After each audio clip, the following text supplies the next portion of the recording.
So first question, why is the difference between what is real, like the Grand Canyon, and what exists, like a unicorn, important for secular and humanistic Jews? Well, one reason why it's a useful concept, and I won't pretend that there are people who find this meaningless, this distinction, like what's the point? That's fair. I just explained a bit in our textbook, Basic Ideas of Secular Humanistic Judaism. You can decide if you agree with it or not. But basically what it helps us do is it helps us define which questions we're focused on and which ones we're not. So debating how long is a unicorn's horn, that's not worth arguing. How deep is the Grand Canyon? That we can have a conversation about. So, instead of proverbial, how many angels can dance on the head of a pin? Why bother spending time on that? Or what clothes will this is actually debated in the Talmud. When the resurrection happens, will people come up naked or will they have clothes on? Well, if we don't think the resurrection is real anyways, why spend time? I mean, it's an interesting thought experiment, I guess, but it's not really as relevant to us as how about clothing people now while they're alive? So, Rabbi, can you hear me? Yes, go ahead. Are you saying that for humanistic Jews, this question is not relevant? It doesn't matter? Because it doesn't matter to me. No, what I'm saying is that we want to focus on things. If we're going to debate things, let's focus on what's real in the world and tangible we can argue about versus things that are conceptually possible, but in the end are not going to have an impact in the world. How long a unicorn's horn is or how many angels fit on the head of a pin is less relevant than more tangible questions. As a humanist, I don't care to argue or discuss for things that are not real. And so to me, it doesn't matter. Yeah. I have a different take on that. And I think it's corollary to this thing, which is, I think sometimes there are things that I do not believe are real, that they don't really exist, but I find it useful to act as though they do. Like, I don't believe there is such a thing as a self. I think there's such a thing as a sense of self, but this is like a way longer conversation to get into the nature of selfhood. But I think that's, you have a felt sense of things, and then we deduce and infer from that we are an entity that exists over time and it has all this other Continuity. But it's a very useful fiction, I believe. People who don't believe in selves, who don't have a sense of self, are in big trouble in their day-to-day living.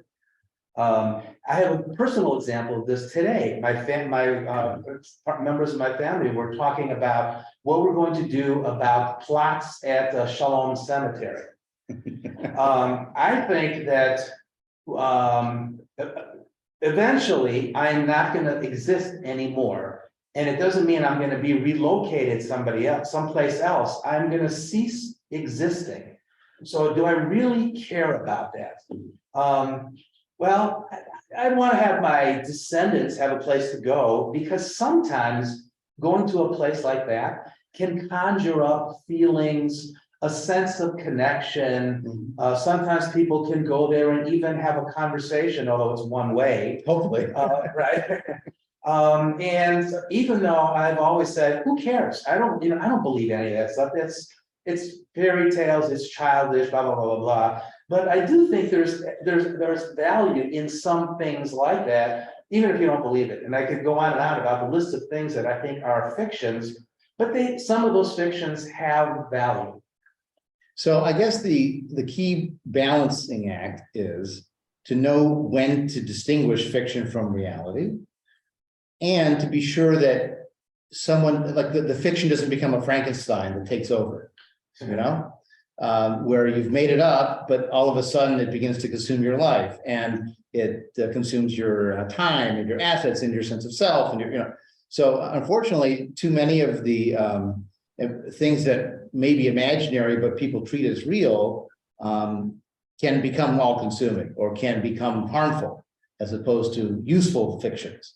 And so having some clear distinction of what's fiction versus what's not, and what's helpful versus what isn't, it's good to have that reality check-in from time to time.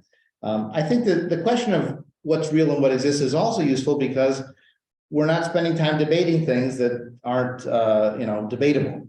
And it also helps us provide a more positive focus. Here's what we can do, here's what we can affect, as opposed to spending all this time on things that we don't know or can't touch. And it also helps explain why we're focused on the natural world, as opposed to looking for supernatural explanations for things or supernatural intervention to change the world. Okay, so second question. What are some of the reasons that secular humanistic Judaism doubts the existence of a providential, all-knowing, all-powerful God or gods who created, and I should say, and run the universe? And which commonly accepted divine attribute is perhaps the most problematic. So what are some of the reasons for our doubts? I'm sorry. It's not, for me, it's not that secular humanistic has these doubts. It's that I have the doubts and I want to celebrate my identity as a Jew with people that share those doubts. Okay, but what are some of the reasons for your doubts? Just your own. Yeah, they're my own, and I'm very objective. I'm not at all. Right, but Rich, what are some of the reasons why you doubt that there's a God running everything? Because I can't touch, feel, see. Okay. I believe. I mean, when it comes to God, if there were a God, he wouldn't be worth honoring because of what he's allowed to happen. Okay, so the bad things happening is a strong argument. Some other examples, getting a reward in the afterlife is still not fair. I can't say I'm going to give you $100 after I punch you in the face and make the punching in the face be just. It's still unfair, The fact that there's so many varieties of religion claiming to exclusive truth, maybe they're all wrong. Some would say maybe they're all right because they're all pointing at different, in different directions at the same thing, but maybe they're all wrong. The role of God, since science has been successful, has gotten so much smaller than it used to be. What people thought God did 500 years ago was so much more. He was so much busier than now. And we've farmed it out to physics and gravity and all kinds of other natural phenomena that the role of God has gotten smaller and smaller. It's the diminishing God. Also, to be honest, it feels kind of egotistical that the God of all the universe cares about this one planet, and even more so cares about one small people of this small planet, and what they eat, and what kind of clothes they wear, and who they have sex with. Like, really, you think the God of the entire universe cares who we have sex with? Or which football team won a game? Or which football team won a game, exactly. This cosmic nearsightedness to think that the God of the entire universe cares whether you catch this this touchdown pass or hit a home run. Then that God's against the other team. Right. And of course, you very rarely hear a football player say, well, God must have not liked me because I screwed up. It did happen once. There was a Buffalo Bills player that dropped a pass at the end of the game that could have won the game. And he just got on Twitter and said, God, how could you do me like that? I can't believe it. I praise you 24/7 and you want to do me like that. It's hilarious. It very rarely happens that they're actually, taking the logical conclusion there, but they could. Again, reality doesn't always follow what we want to be true. We might want there to be a God that's running everything, that's keeping score of everything we do that's good and bad, but that doesn't mean it's true just because we want it. I mentioned examples like, dumb claims to God's support, like who won the Oscar or sporting events. Talking about nearsightedness, God saved me from the plane crash. Not the other 30 people, but God saved me. And we hear that and we think, have you no empathy for the other families or for the other people who died? I mean, how can you think about yourself? When I was in college, I took a class on philosophy of religion. And I was studying with one of my classmates, and he said, well, I have Holocaust survivor grandparents, so I'm more inclined to believe there's a God. I said, if I had the same experience, I would have the exact opposite conclusion. That they went through that terrible trauma, lost their families, all that terrible. Why would I think that God saved them? And I mean, it just seems so egotistical or self-sided.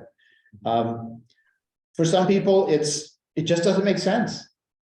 that this would work this way. Why would there be only one God after all? Why assume that Judaism is true and, the Babylonian pantheon is wrong? There's also the phenomenon of the unreliability of prayer. Some people think prayer is mechanical. If I ask for this, it's going to happen. Read the prosperity gospel preachers. Pray, give me money, and you'll be wealthy. That's mechanical, and the world doesn't work that way. The more you learn about the evolution of religions, you realize that there is no one timeless truth. I remember some Catholics got really pissed off when the Pope allowed them to eat meat on Friday. They said, what? All those centuries, it was fish on Friday. That was the ultimate truth, and now it just changed. Well, religion evolves. I could have been eating meat on all those Fridays. All those Fridays, like it's not on a steak, exactly. There's also, this is sort of the Marxist argument, that there's been historically a connection between religious authority and oppression and power. And, it's not only Marxist, it could also be anti-colonialist. There's a conjunction between religious authority and slavery, and religious authority and colonization, and, the imposition of Christianity on all these native peoples. I mean, religion has done some terrible things and been partnered with other people doing terrible things and justified people doing terrible things. And so it's reasonable to doubt. After all, if it's too good to be true, sometimes it is. So in terms of the most problematic attributes of the traditional God, based on the injustice and suffering in the world that we experience, it's implausible that God is all good, all knowing, and all powerful. If he's not all knowing, he can't stop problems he doesn't know. If he's not all powerful, he can't stop certain things from happening. And if he's not good, he could be all knowing and all powerful, but then he's like the experimenter watching things happen and doesn't care. Most importantly, that partial God is not what the traditional liturgy or the Bible says, or what most people mean by God. If you ask people, what do you mean by God? Most people are going to come out with something that's that cosmic, all powerful, all good, all knowing entity. So the third, there's a chat. Sorry, that's that. Other doubts: war, illness, poverty, Holocaust, right? All these terrible things. What theological options are compatible with secular humanistic Judaism?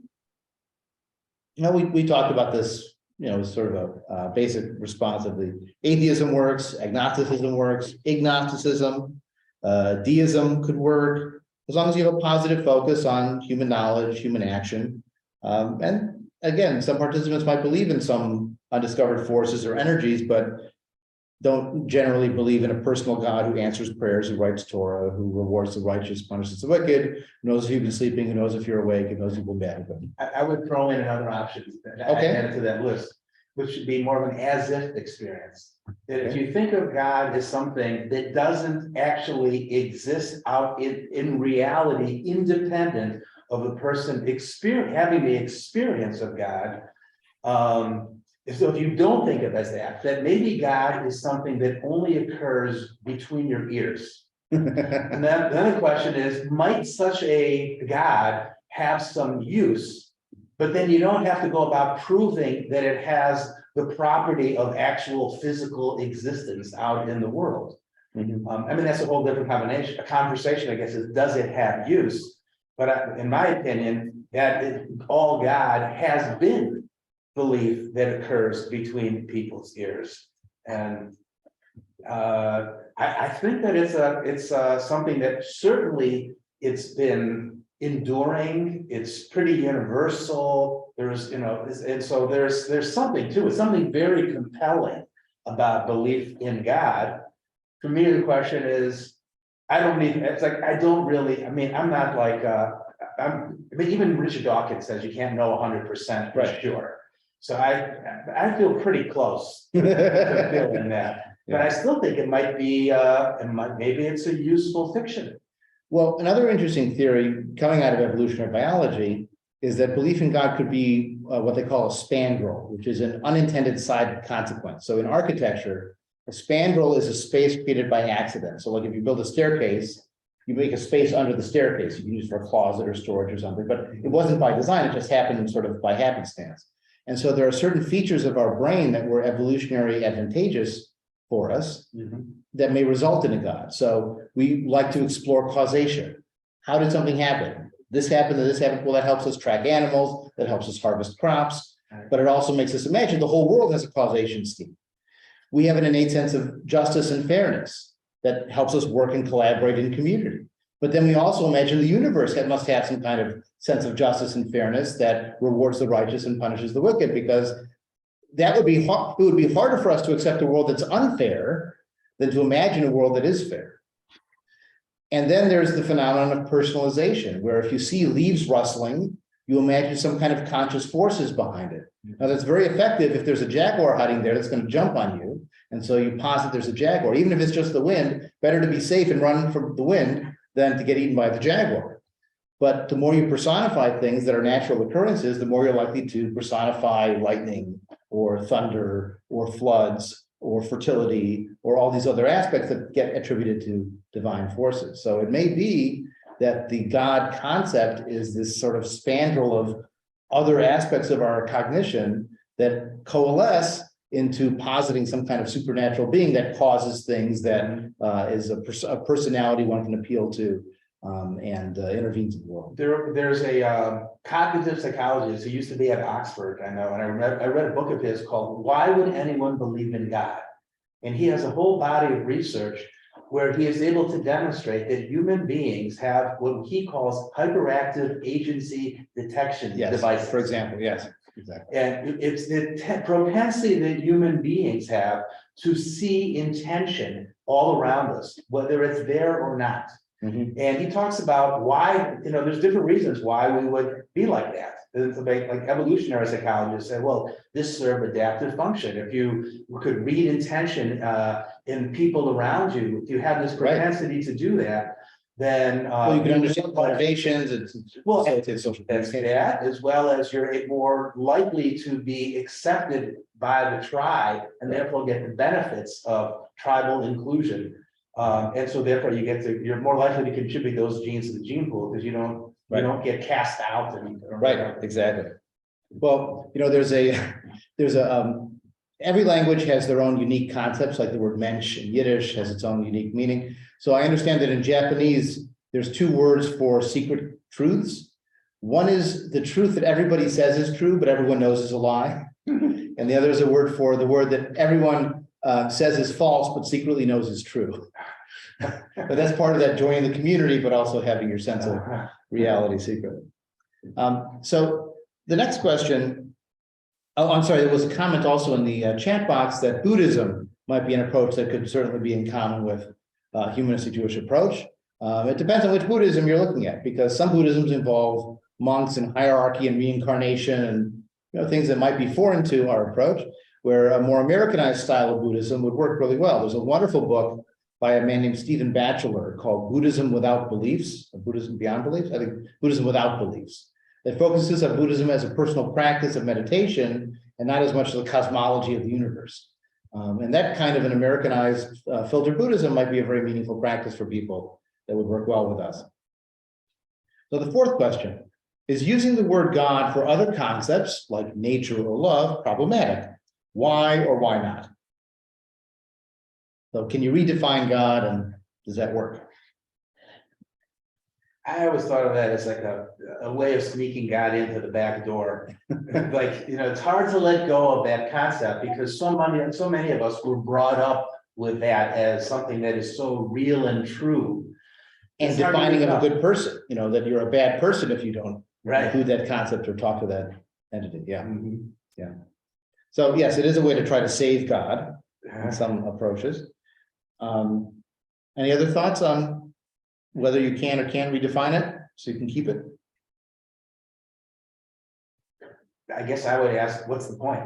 What do you gain by doing that? Right. Does it add any explanatory power by using the word God versus just using the actual words like nature or love or whatever it is? It's supposed to be a shorthand version. So I think the response you might get from, let's say, a well-read Reform rabbi would be that it's not just explanatory power, it's evocative, it's emotionally associative.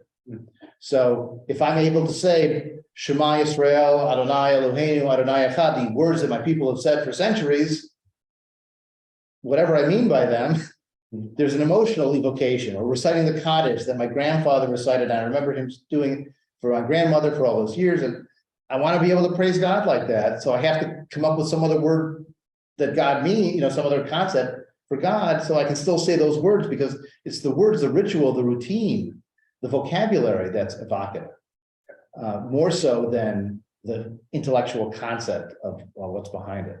So it gives you, if you grew up with that, then I guess the benefit is that it gives you a nice Hamish feeling. Right. And sometimes people think we're pedantic because we're so focused on what does it mean? What does it mean? Who cares what it means? For some people, it's in Hebrew, so they don't know what it means anyways. But sometimes the meaning is less than the emotional resonance. Think of it that way. The literal meaning is less than the emotional resonance. And also, some people could make a legitimate argument that they don't believe in the same God we don't believe in. That is, they don't believe in an all-powerful God that sits on a throne and tells you no all the time.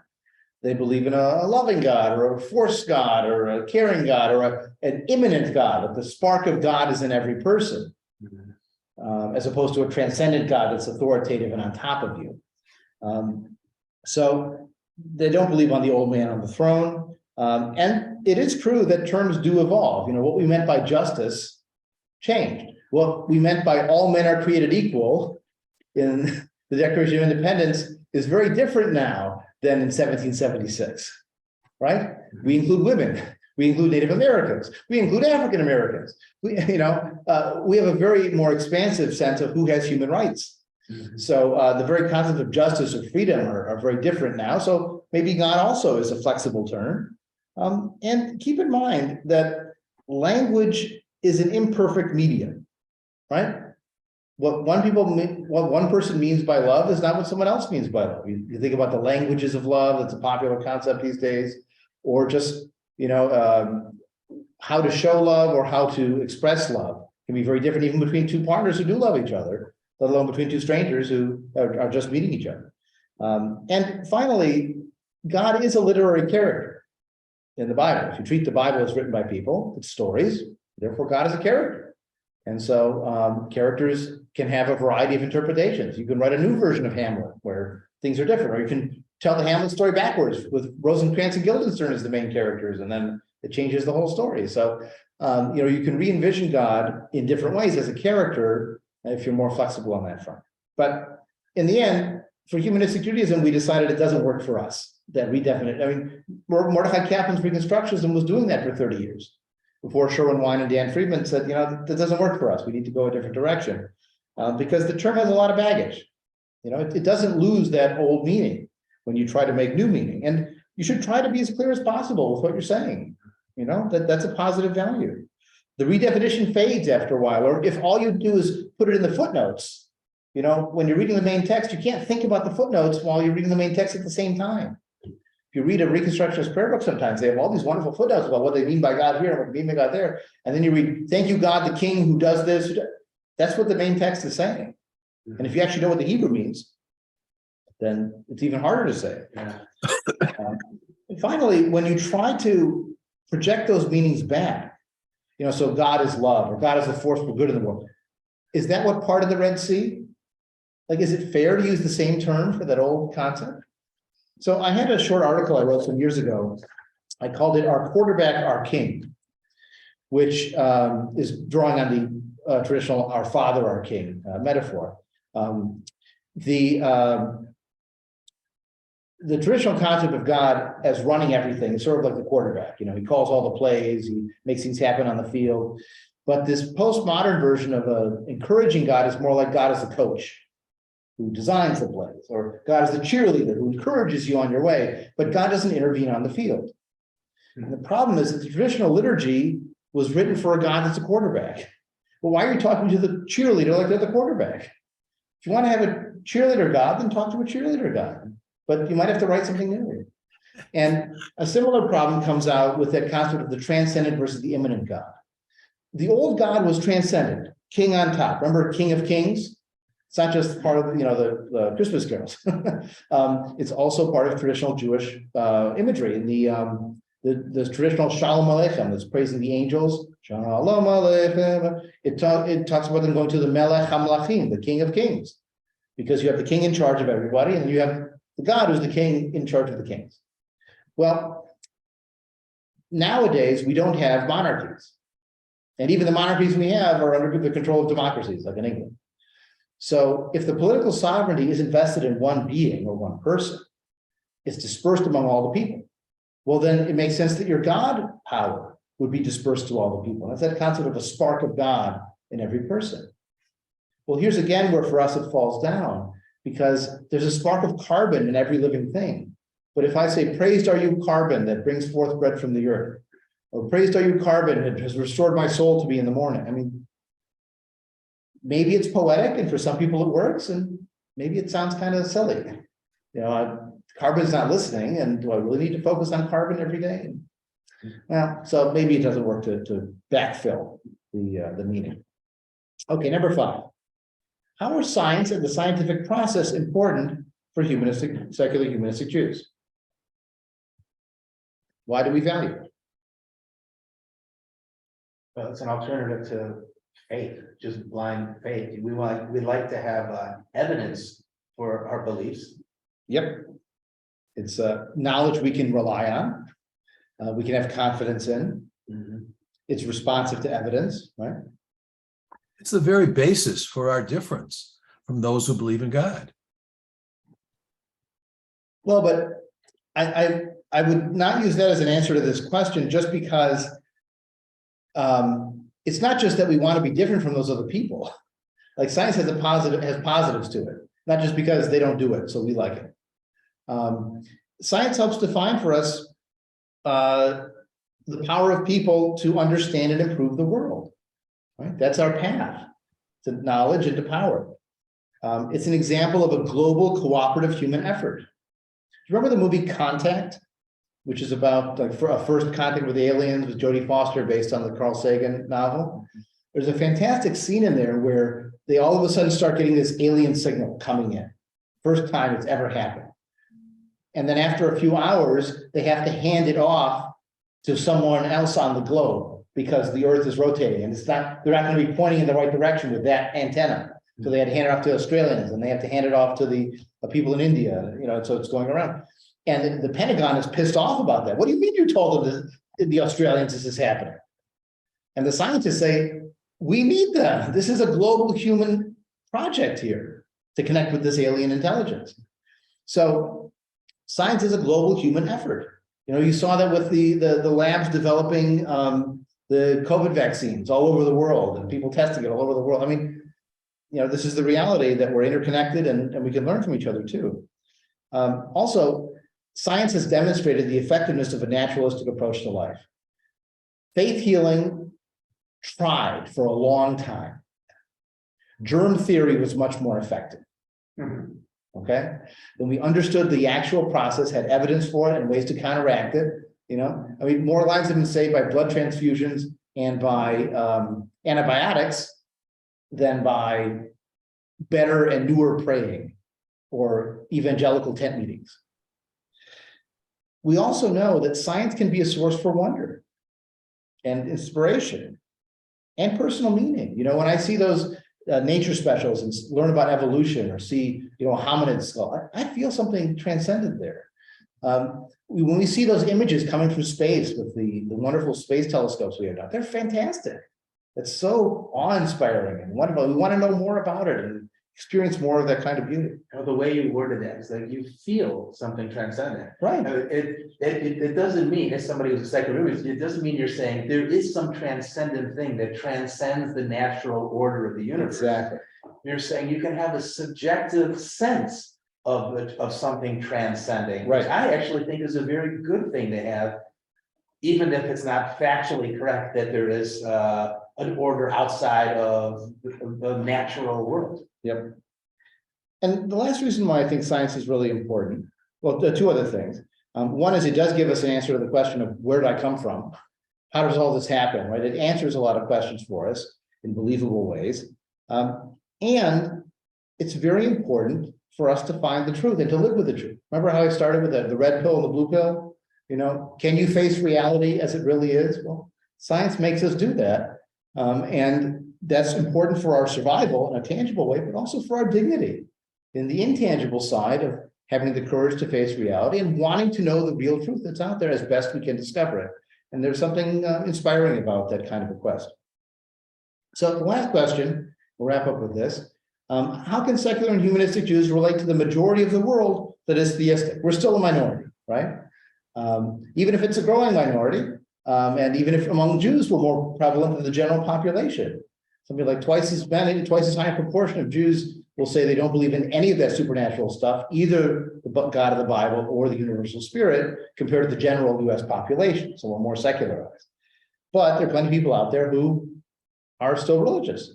So how do we relate to them?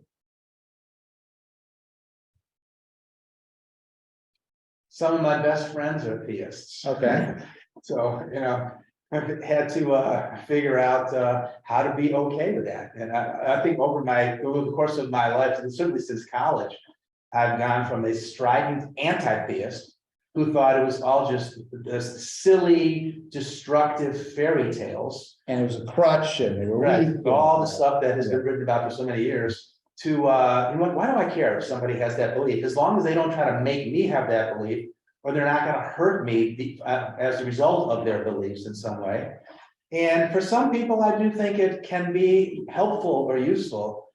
Not for me, but why do I want to alienate or reject people who could otherwise enrich my life? I mean, Right. It's, Well, look, there's a very large organization in the world that's religious that supports the teaching of evolution. It's called the Catholic Church. They accept evolution as fact, and they're willing to encourage its teaching. Now, do I agree with their teachings on contraception? No. Do I agree with their approach to abortion or gay marriage? No. So I can argue with them about that, but there are going to be issues on which we have common cause. They're also generally positive on immigration, on human rights, they're opposed to the death penalty. So they have some positive positions. And if your approach is, because we disagree on this question that in the end we can't prove one way or the other anyways, they're totally stupid and to be rejected in all forms, that I think is cutting off your nose to spite your face. There's a very interesting book by Sam Harris, who's one of those strident atheists, called Letter to a Christian Nation. It's relatively short. It's a good read. I mean, he's a good writer, so it's worth reading. But in that book, he gets very mad at liberal Protestants. And you think, why is he so mad at liberal religious people? He says, because they provide cover for the fundamentalists. They make God talk respectable.